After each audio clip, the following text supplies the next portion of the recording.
수년 동안 우크라이나는 적의 드론과 미사일이 도시, 마을, 그리고 기반 시설에 쏟아지면서 러시아의 지속적인 폭격에 시달려왔습니다. 그 미사일들 중 일부는 한순간에 건물 전체를 무너뜨릴 수 있는 위력을 가지고 있어 수십 명을 죽이고 더 많은 사람들에게 부상을 입힙니다. 그래서 우크라이나가 최대한 많은 미사일을 요격하고 제거하는 것이 매우 중요합니다. 하지만 큰 문제가 있습니다. 서방 동맹국 지원에도 우크라이나의 요격 미사일 수는 제한적입니다. 다행히도 키이우 군대는 또 한 번 놀라운 기지와 압박 속에서 적응하고 혁신하는 능력을 입증했습니다. 그들은 단 한 발의 총알도 쏘지 않고 러시아 미사일을 격추시킬 수 있는 정말 천재적인 방법을 고안해냈습니다. 레마를 소개합니다. 국내에서 개발된 전자전, 즉 EW 시스템인 레마는 러시아의 가장 강력한 드론과 미사일까지도 교란시켜서 그들을 완전히 엉뚱한 방향으로 돌게 만들 수 있습니다. 그래서 원래 목표물을 타격하는 대신 이 드론들과 미사일들은 종종 텅 빈 들판에 떨어지게 됩니다. 이 시스템은 주로 강력한 전파 방해 구역을 형성해 미사일의 위성 항법 시스템을 근본적으로 교란시킵니다. 미사일이 항법 시스템을 잃게 되면 평소처럼 높은 정밀도로 목표 지점에 도달해 타격할 가능성이 훨씬 낮아집니다. 미사일은 여전히 관성 항법 시스템에 의존해서 비행을 계속할 수는 있지만 명중률이 크게 떨어집니다. 좀 더 정확히 말하면 미사일은 100km, 62마일을 이동할 때마다 목표 지점에서 약 2km, 1.2마일 정도 벗어날 수 있습니다. 하지만 이 시스템의 능력은 그것이 전부가 아닙니다. 사실 레마는 겉으로 보이는 것보다 훨씬 더 많은 기능을 가지고 있으며 일부 군사 전문가들은 이를 지금까지 개발된 전자전 시스템 중에서 가장 기술적으로 인상적인 시스템 중 하나로 분류합니다. 이 시스템은 카스케이드 시스템즈가 제작했으며 이 회사는 우크라이나 방위산업 스타트업으로 시작했습니다. 하지만 지금은 전쟁에서 주요 기업으로 성장해 점점 복잡해지는 우크라이나 방공망에 소중하고 대체 불가능한 장비를 제공합니다. 카스케이드 시스템즈의 대표는 우크라이나의 주요 전자전 부대 중 하나인 나이트워치에서 지휘관으로도 활동하고 있으며 별명은 알케미스트입니다. 최근 알케미스트는 폴리티코와 만나 이 시스템의 작동 방식과 왜 그렇게 효과적인지에 대한 새로운 세부 사항을 공개했습니다. 레마가 작동하면 미사일 편차가 더 커집니다. 내비게이션 방해뿐 아니라 스푸핑과 좌표를 수킬로미터 단위로 변경하는 방법도 씁니다. 우리는 그들의 미사일이 들판에 떨어지게 할 수 있습니다. 실제로 작동 방식에 대해 더 자세히 설명드리겠습니다. 레마는 단순히 위성 신호를 차단해 미사일과 드론이 어디로 가는지 모르게 하는 것뿐만이 아닙니다. 실제로 레마는 미조되거나 가짜 신호를 발신해서 적의 무기에 거짓 정보를 직접 주입할 수 있습니다. 레마 개발자들은 적 미사일이 자신들이 페루에 있다고 믿게 해 러시아의 공격을 성공적으로 빗나가게 했다고 전했습니다. 유도 시스템에 잘못된 좌표가 입력되면 미사일이 경로를 크게 벗어나 목표 명중 확률이 거의 0이 됩니다. 이들이 값비싼 자산임을 기억하는 것도 중요합니다. 러시아가 공격의 압박을 유지할 만한 충분한 미사일을 보유하고 있긴 하지만 이런 종류의 탄약이 낭비되는 것을 좋아하지는 않습니다. 예를 들어 킨잘 극초음속 미사일 한 발의 가격은 약 1000만 달러에 달합니다. 그건 단순히 빈 들판에 던져버리기에는 엄청난 금액입니다. 레마가 이런 값비싼 탄약 중 하나를 격추시키는 데 도움을 줄 때마다 그것은 적에게 심각한 재정적 손실을 의미합니다. 이 시스템의 놀라운 능력은 여기서 끝나지 않습니다. 폴리티코와의 인터뷰에서 알케미스트는 레마가 마을이나 도시와 같은 주요 지역 주변에 보이지 않지만 매우 효과적인 사각지대를 만들 수 있는 능력이 있다고도 밝혔습니다. 적 드론이나 미사일이 그 구역에 들어오면 즉시 유도 신호를 잃게 되고 어디로 가야 할지, 목표 지점에 어떻게 도달해야 할지 전혀 알 수 없게 됩니다. 이는 각 레마 시스템의 범위가 제한되어 있기 때문에 여러 개의 레마 시스템을 사용해야 한다는 것을 의미합니다. 하지만 시스템의 능력을 결합하고 적절한 지역에 배치함으로써 우크라이나군은 가장 중요한 장소들을 쉽게 보호할 수 있습니다. 알케미스트는 레마 스테이션으로 넓은 보호구역을 만들면 미사일이 도시에 닿지 않고 들판으로 유도될 것이라고 설명합니다. 이 기술이 가져올 긍정적인 영향은 대단합니다. 예를 들어 우크라이나가 특정 마을이나 변전소, 정수시설 같은 기반시설 또는 전략적으로 중요한 다른 장소를 러시아의 드론과 미사일 공격으로부터 보호하고 싶다고 가정해봅시다. 과거에는 그 지역에 값비싼 방공포대를 설치하고 들어오는 위협에 대응할 만큼 충분한 수가 있기를 바라는 것밖에 방법이 없었습니다. 하지만 요격 미사일이 부족하거나 대규모 무인기와 미사일 동시 공격으로 방공 시스템이 뚫려 큰 피해가 날 수 있다는 우려가 항상 있었습니다. 게다가 항상 현장에는 전체 운용팀이 배치되어 레이더 화면을 감시하고 적의 공격을 막아내는 데 도움을 줘야 했습니다. 하지만 레마 무력화 구역가 있으면 우크라이나군은 이 시스템을 적절한 위치에 배치하고 전자전 기술이 너무 가까이 접근하는 모든 공중 위협을 무력화하는 모습을 지켜보기만 하면 됩니다. 이 방식은 쉽고 자율적이며 매우 효율적입니다. 그리고 계속해서 더 좋아지고 있습니다.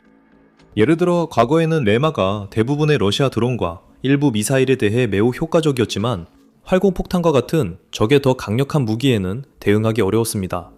이 폭탄들은 기본적으로 표준 폭탄에 특수 날개를 달아 발사 후 더 멀리 날아가도록 만든 것에 불과하지만 러시아가 거의 전적으로 전선 지역에서만 이 폭탄을 사용하기 때문에 항상 대응하기가 어려웠습니다. 전선은 유동적이고 영토 통제도 자주 바뀌기 때문에 우크라이나가 활공폭탄 무력화 구역을 만들기 위해 레마 시스템을 적절한 지역에 설치하는 것은 거의 불가능했습니다. 러시아군이 진격해와서 시스템을 발견하고 파괴할 위험이 항상 있었습니다. 설상가상으로 러시아는 활공폭탄에 부착한 재밍 방지 안테나도 개발해서 대부분의 전자전 시스템을 방해받지 않고 목표를 빗나가지 않으면서 우회할 수 있게 했습니다. 레마 개발자들은 다행히 포기하지 않았습니다. 그들은 매일같이 밤낮 없이 기술을 개선하고 더 강력하고 효과적이며 영향력 있게 만들 방법을 찾기 위해 끊임없이 노력했습니다. 시간이 걸렸지만 결국 그들은 러시아의 재밍 방지 장치를 극복하는 방법을 찾아냈습니다. 그 후 얼마 지나지 않아 레마는 활공폭탄의 경로를 바꾸기 시작했고 이로 인해 폭탄의 명중 정확도와 목표물 타격 일관성이 크게 떨어졌습니다. 우크라이나 육군 전자전 부서장 막심 스코르츠크는 이런 무기 성능을 무력화하는 데 많은 것이 필요하지 않다고 말합니다. 스코르츠크는 활공폭탄이 목표에서 20m만 벗어나도 목표물이 남게 됩니다 라고 말했습니다. 이 점이 정말로 중요합니다. 러시아는 주로 드론과 미사일을 이용해 전선에서 수십 마일 떨어진 우크라이나 지역을 공격하지만 요새화된 정착지, 분쟁 중인 마을, 그리고 키이우 측 여단에 보급을 대는 보급로와 같은 전선 지역에서는 수없이 많은 폭격을 감행해왔습니다. 이 폭탄들은 비교적 저렴하고 정밀하며 사용하기도 쉽습니다. 러시아는 이 폭탄들을 자국 영토나 점령지 깊숙한 곳에서 발사할 수 있습니다. 보통 고속 전투기를 이용하는데 이 전투기들은 폭탄을 빠르게 투하한 뒤 안전한 곳으로 신속히 후퇴할 수 있기 때문에 우크라이나가 요격하거나 방해하기가 매우 어렵습니다. 그곳에서 폭탄들은 안테나를 이용해 기존의 전자전 기술을 회피하면서 목표물을 향해 활공해 나아가고 목표를 정확히 향해 나아갑니다. 그리고 이들 중 상당수는 매우 무거운 탄도를 탑재하고 있는데 종종 500kg 또는 1100파운드 혹은 그보다 훨씬 더 무거운 경우도 있습니다.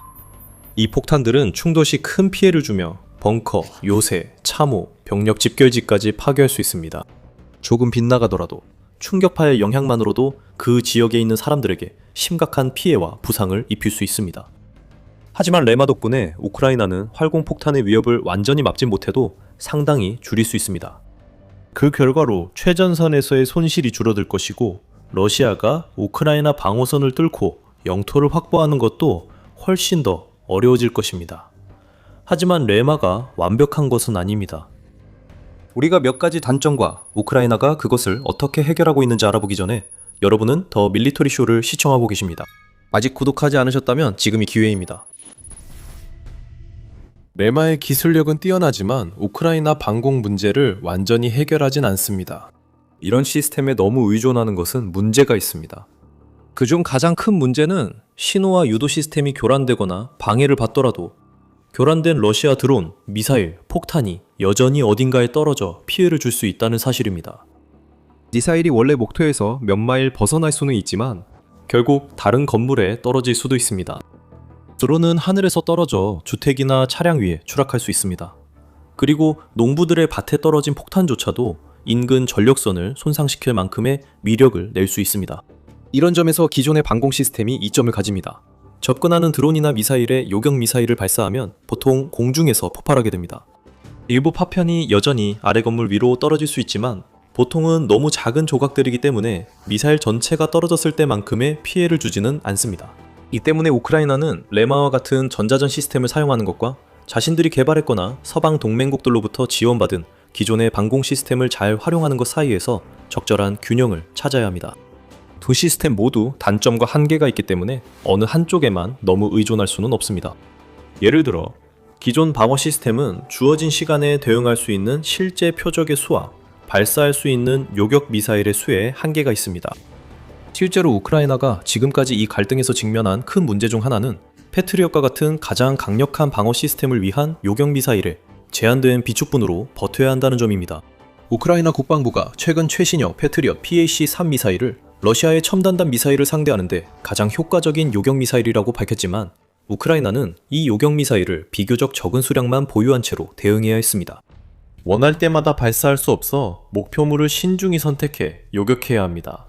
게다가 요격 미사일은 대체로 엄청나게 비쌉니다. 예를 들어 PAC-3 한 발의 가격은 400만에서 600만 달러에 달합니다. 그래서 이렇게 비싼 무기를 사용할 때는 경제적으로 합리적인 판단이 필요합니다. 예를 들어 우크라이나는 5만 달러짜리 드론에 수백만 달러짜리 미사일을 쏘고 싶지 않을 것입니다. 우크라이나는 킨잘이나 극초음속 오레시니크 같은 고위험, 고가 위협에 대응하려고 요격 미사일을 아껴 쓰는 것을 선호합니다. 우크라이나는 장기적으로 미국 방어 체계에 크게 의존하지 않길 바랍니다. 우크라이나의 주요 방위 산업체 중 하나인 파이어 포인트는 이미 프레이아라는 새로운 방공 시스템 개발에 박차를 가하고 있습니다. 이 시스템은 패트리엇의 저비용 대안으로 알려져 있습니다.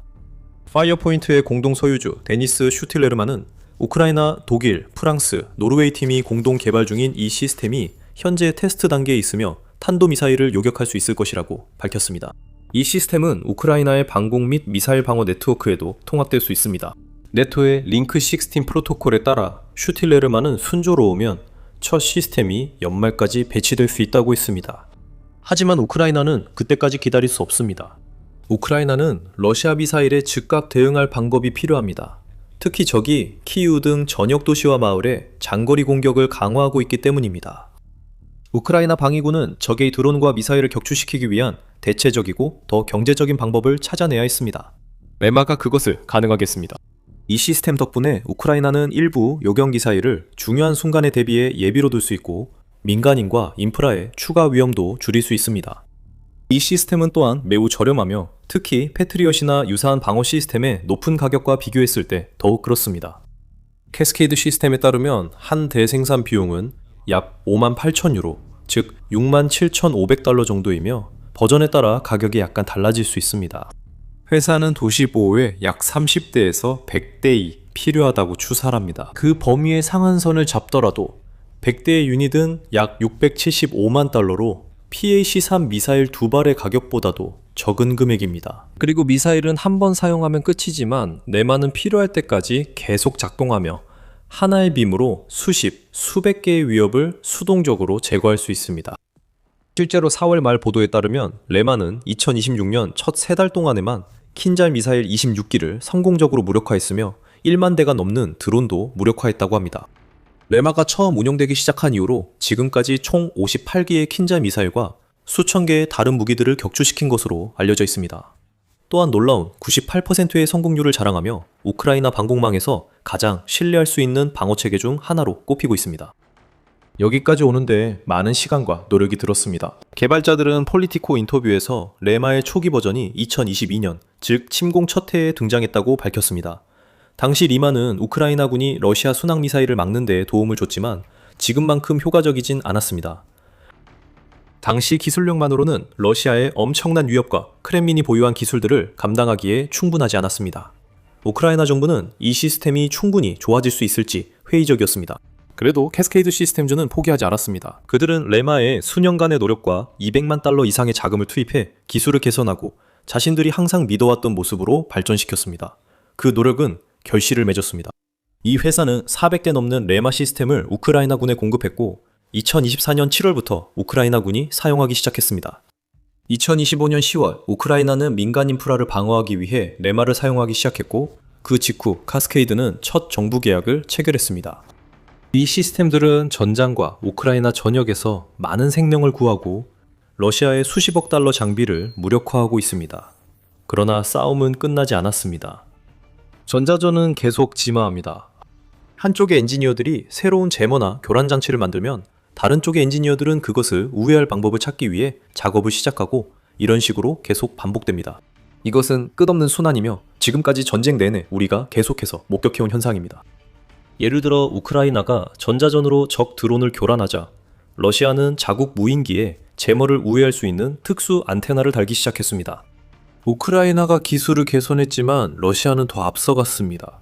양측 모두 끝없는 전투에 갇혀 서로를 앞서기 위해 항상 경쟁하고 있습니다. 2025년 초 러시아가 승리한 듯 보였습니다. 러시아는 업그레이드된 안티제민 코메타 안테나를 배치해 우크라이나의 기존 전자전 시스템과 이전 레마 버전을 사실상 무력화시켰습니다.